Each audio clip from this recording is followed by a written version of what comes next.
잠깐! 지난번 1탄에서 식이장애 진단에 관한 부분에서 조금 설명이 미흡해서 오해를 하시는 분들이 계실 것 같아서 조금 더 설명을 드리려고 합니다. 일단 두 가지를 좀 중점적으로 말씀드릴 건데요. 첫 번째로 체중은 식이장애 진단 기준에는 들어갑니다. 예를 들어 거식증은 BMI 얼마 이하, 폭식증은 BMI 몇 이상 이런 식으로 체중을 기준으로 판단하긴 해요. 그렇기 때문에 병원에 가셨을 때는 본인이 체중 때문에 거식증이 아니다 내지는 폭식증이 아니다 이런 말을 들으실 수 있습니다. 하지만 저는 두 번째 포인트를 좀 말씀드리고 싶었는데요. 이 체중이라는 진단 기준이 그리 정확하지는 않아요. 그 증거 중에 하나가 식이장애 안에도 엄청 많은 분류가 있죠. 지난번에 말씀드렸듯이 스펙트럼이 있다고 이해를 하시면 되는데 대표적인 게 이제 거식증, 폭식증, 그리고 마구먹기 장애라는 것도 있고요. 최근엔 좀 더 세부적인 분류가 나오고 있어요. 근데 그 중에서도 Eating disorder not otherwise specified 라는 한마디로 분류되지 않는 식이장애라는 병명이 있습니다. 근데 이게 한 90%는 다 다른 병들이고 한 3%, 4%냐 그게 아니고 2012년 미국의 경우에는 70%가 이 분류하에 속했다고 할 정도로 사실상 거의 많은 환자들이 이 분류에 속한다고 해요. 결국은 체중으로 진단하는 현재의 기준이 사실상 대부분 환자의 상태를 설명하기 어렵다라는 방증이라고 저는 생각합니다. 그래서 정리를 하자면 현재 체중이 식이장애 진단 기준으로 쓰이는 것은 맞아요. 특히 거식증, 폭식증 구분이 있어서. 하지만 제가 말씀을 드리고 싶은 것은 실제 환자들을 진단하는 데 있어서 체중이 사실 그렇게 중요한 요소는 아니다라는 점을 말씀드리고 싶었습니다. 그렇기 때문에 여러분들이 자가 진단을 할 때는 체중이라는 기준에 너무 집착을 해서 난 식이장애가 아닌가? 이런 혼란을 느끼시지 않으면 좋겠는 마음에 말씀을 드렸습니다. 그래서 혹시나 오해하시는 일이 없길 바라면서 그럼 이제 약속되었던 2탄을 보러 가겠습니다. 고고! 자, 세 번째 분야, 세 번째 카테고리 정상식에 관한 질문드립니다. 자, 첫 번째, 먹으면 무조건 토하고 싶은데 정상식을 해야 할까요? 저는 토를 하더라도 일단 삼시세끼 제 시간에 정량을 먹어보는 게 중요하다고 생각해요. 처음에는 그걸 먹고 또 토를 하고 할 수 있어요. 하지만 일단은 저는 시도를 해보는 게 중요하다고 생각해요. 시도를 하고 그 다음 단계는 먹고 토하기까지의 그 시간을 점차 늘려가는 거죠. 그러니까 10분 참아보고 정 안 되면 그럼 10분 뒤에 또 하자. 10분만 참고 토를 해보자. 해보고 그렇게 하면 성공한다면 그 다음에는 20분을 늘려보고 30분, 1시간 이렇게 늘려가다 보면 괜찮네 라는 걸 이제 느끼는 순간 점점 이제 극복의 방향으로 갈 수 있거든요. 그래서 토를 하더라도 일단 한번 먹어보세요. 저는 자기 자신을 대할 때도 약간 동물을 훈련하듯이 해야 된다고 생각해요. 사람들도 내가 하고 싶지 않으면 그러니까 보상이 따른다거나 기분 좋은 일이 따르지 않으면 별로 하고 싶지 않아 하고요. 그리고 뭔가 바뀌기 위해서는 일단 해보는 것도 굉장히 중요하다고 생각을 합니다. 땀이 안 돼! 잘 가! 그래서 마치 강아지를 훈련시키듯이 차근차근 보상을 주면서 참으면은 좀 맛있는 걸 한 번이라도 더 먹고 토를 한다거나 그런 식으로 해보면 괜찮을 거예요. 그 다음에 전 그렇게 마르진 않았는데 정상식 해야 할까요? 말랐다고 해서 정량을 먹어도 되고 그리고 마르지 않았다고 해서 내지는 과체중이라고 해서 정상식을 하지 않아야 할 내지는 정상식보다 적게 먹어야 할 이유는 전혀 없습니다.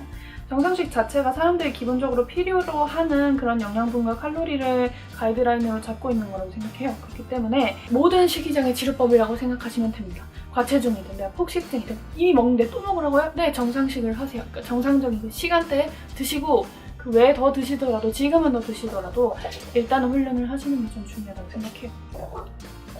세 번째는 간식 안 먹어도 되나요? No! 먹어주세요. 제발.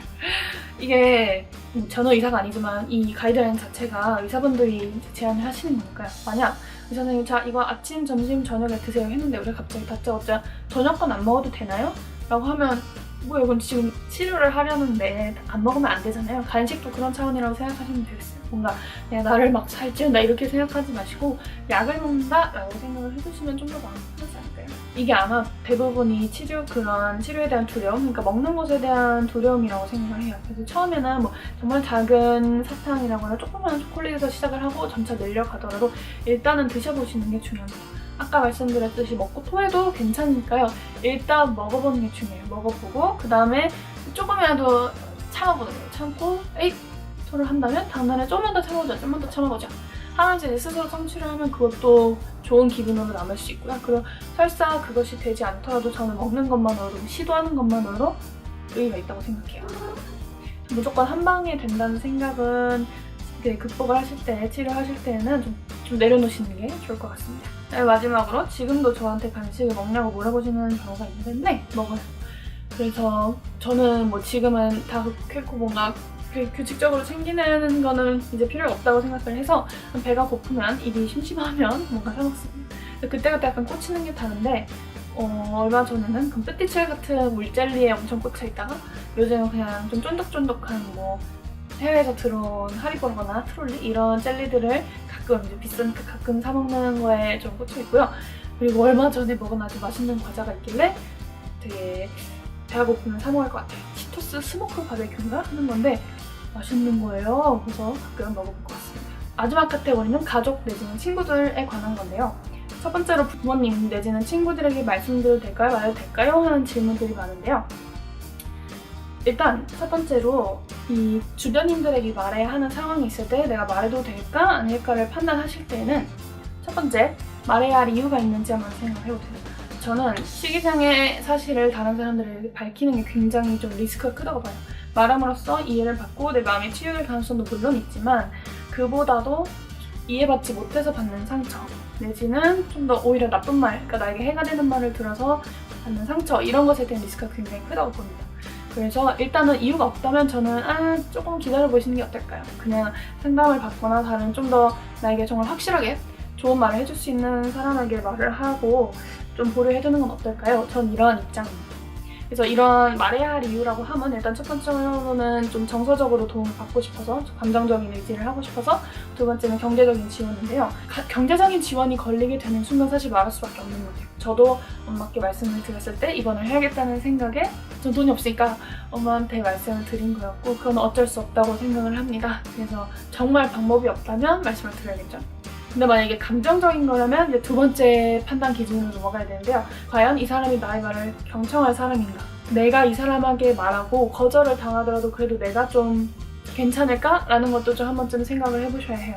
특히 가까운 사람일수록 날 거절은 아니죠. 뭔가 날 받아들이지 못했을 때 받는 상처가 큰 것 같아요. 그래서 그런 것도 좀 미리 마음에 그런 준비를 해 놓으시고 그리고 과연 그 사람이 정말 오픈된 사람인가? 또는 나를 그 정도로 소중히 여겨주는가? 이것도 굉장히 중요하고요. 왜냐면 가족이라고 해서 여러분 꼭 그렇게 서로를 이렇게 생각을 해주지 않는 경우가 있어요. 가족도 남이기 때문에. 그래서 아무리 가깝다고 해도 무조건 날 이해해줄 거야 이런 기대도 하지 않는 게 전 맞다고 보고요. 그만큼 기댈 수 있는 사람을 잘 찾으시는 게 중요합니다. 너무너무 어려운 문제고 하긴 하지만 애초에 이유가 없다면 조금은 다른 상대를 찾아보시는 걸 저는 추천을 드립니다. 그다음에 엄마한테 미안하다고, 그러니까 가족들한테 미안하다고 하시는 분들이 많아요. 근데 저도 죄송했어요. 그때는 모든 것에 대해서 죄송했어요. 제가 토를 하는 거에서 죄송하고 그냥 엄마를 힘들게 하는 모든 것에 대해 죄송했는데 지금 생각해보면은 제가 식이장애를 앓는 것 그 자체에 대한 미안함은 이제는 없어요. 그때로 돌아간다면 아니야 그럼 미안할 필요 없어 라고 말할 것 같아요. 대신 그런 것 같아요. 제가 식이장애로 인해 발발되는 그 짜증스러운 감정들, 너무 힘든 감정을 엄마에게 짜증으로 풀 때는 있었기 때문에 그것에 대해서는 지금도 죄송하고 사과를 드려요. 지금도. 다만 내가 아픈 것 자체에 대해서 사과하는 거는 굉장히 서로의 감정만 소모하는 거라고 생각을 합니다. 그리고 사실 어머니 감정은 어머니가 감당한 몫이에요. 제가 짜증을 내면서 상처를 주는 거는 별개의 문제예요. 그건 저의 잘못이겠죠. 다만 제가 아픈 것 자체로 인해서 엄마가 스트레스를 받는다거나 싫어한다거나 그거는 그냥 엄마가 해결할 몫이에요. 제가 잘못했다고 할 것도 없고 제가 해결을 해줄 필요도 없는 겁니다. 왜냐면 각자 서로의 감정을 자기 자신이 챙겨야 돼요. 자기 자신이 감당을 해야 하는 몫이기 때문에 그것에서 남의 짐까지 막 떠안지는 않으시면 좋겠습니다. 마지막이네요. 살찌면 가족들이나 친구들이 뭐라고 해요? 아까도 말씀드렸는데요, 여러분. 가족이라고 해서 다 소중한 게 아니에요. 그러니까 가족도 가족 나름이지 나를 해치는 사람들은 가족이라는 이름만 붙어있을 뿐이지 전혀 나에게 도움이 된다거나 소중한 사람들이 아니라고 생각합니다. 아무리 그런 말 해도 그래도 가족인데 왜 저 사람은 나에게 상처를 주죠? 왜 그걸 다 우리가 받아줘야 하죠? 아니에요. 저는 가족이라고 해도 헛소리를 한다면, 나에게 상처를 준다면, 나의 자존감을 떨어뜨리고 내 인격을 무시한다면 전 잘라내는 게 맞다고 봐요. 물론 지금 전혀 그럴 수 없는 상황에 있는 분들이 훨씬 많으실 거고 그게 우리나라 정서상 전혀 쉬운 일이 아니지만 마음속으로라도 컷을 해내는 게 중요하다고. 너가 나한테 그런 말을 해? 나는 너가 더 이상 소중하지 않아. 마음으로라도 그렇게 여겨야 그 사람이 상처 주는 말을 했을 때 더 이상 충격을 받지 않을 수 있고요. 나중에 정말 잘라낼 수 있는 때가 왔을 때 더 이상 나에게 다가오지 않게 차단을 해버릴 수가 있습니다. 그래서 그래도 가족인데 이런 마음은 버리셔도 돼요. 정말 아주 미련 없이 버리셔도 됩니다. 가족도 남이에요. 친구도 마찬가지고요. 그럴 시간 있으면 내 몸 지적질하고 그럴 시간 있으면 네 개념이나 챙기라고 좀 전해주세요. 이렇게 해서 꽤나 20분 동안 알차게 얘기를 한 것 같은데 열심히 편집을 해봐야겠군요. 아무튼 여러분의 좀 질문들이 궁금했던 것들이 차근차근 이제 좀 한 방에 정리가 되었으면 좋겠고요. 아마도 좀 더 많은 질문들이 나올 거예요. 그런 것들 이 아래다 댓글에다 남겨주시면 제가 2탄을 찍든 아니면 다음 영상에서 언제 언급을 하든 하도록 하겠습니다. 그래서 항상 질문이 있다거나 궁금이 되는 게 있다거나 하면은 댓글로 남겨주세요.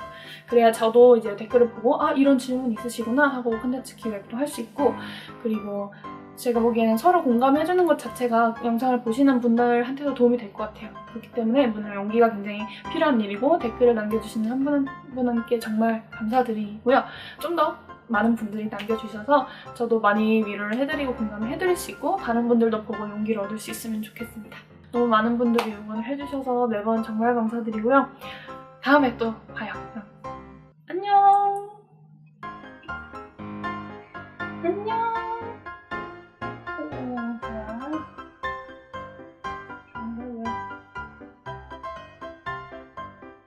입냄새.